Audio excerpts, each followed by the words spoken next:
Okay, untuk kau, kalau kau kaya, kau nak duduk rumah landed ke atau rumah kondo? Kalau ada duit dah, Ya. nak landed lah. Nak landed lah?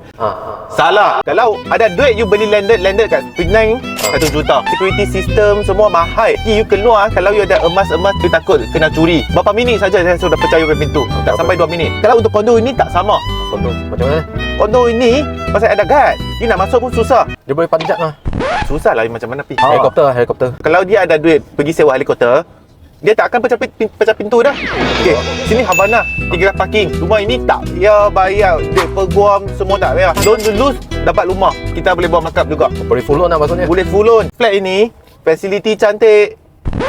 Itu flat. Sorry, kondo. Fasiliti yang you tahu punya dia semua ada. Ini lain kali you beli sekarang, lain kali nak jual pun senang juga. Kalau beli landed 1 juta, sekarang nak jual. Sekarang plan landed suara 1 juta meh. Busu-busu lah. Swimming pool tak ada, gym tak ada, apa-apa pun tak ada. You duduk ini, bumbung rosak kena bayar sendiri. Tapi airport turun kereta 5 minit. Tak jam lah. Depannya je. Dekat sekolah Hengi. Lama bab masuk sampai sini. Dekat dah bayar lepas nak pergi hilang pun dekat. Kalau lepas 5 tahun kondo tu dia naik harga lah.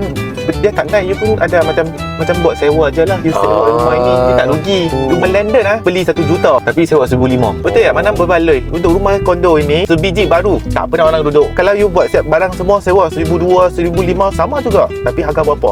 Lebih kurang 500,000. Mungkin ada rezeki boleh sewa sampai 2,000. Betul tak? Betul juga oh. Yalah.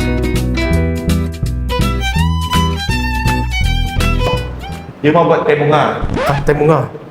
You layan sendiri. Okey. Saya akan buat video sampai kau dapat beli rumah.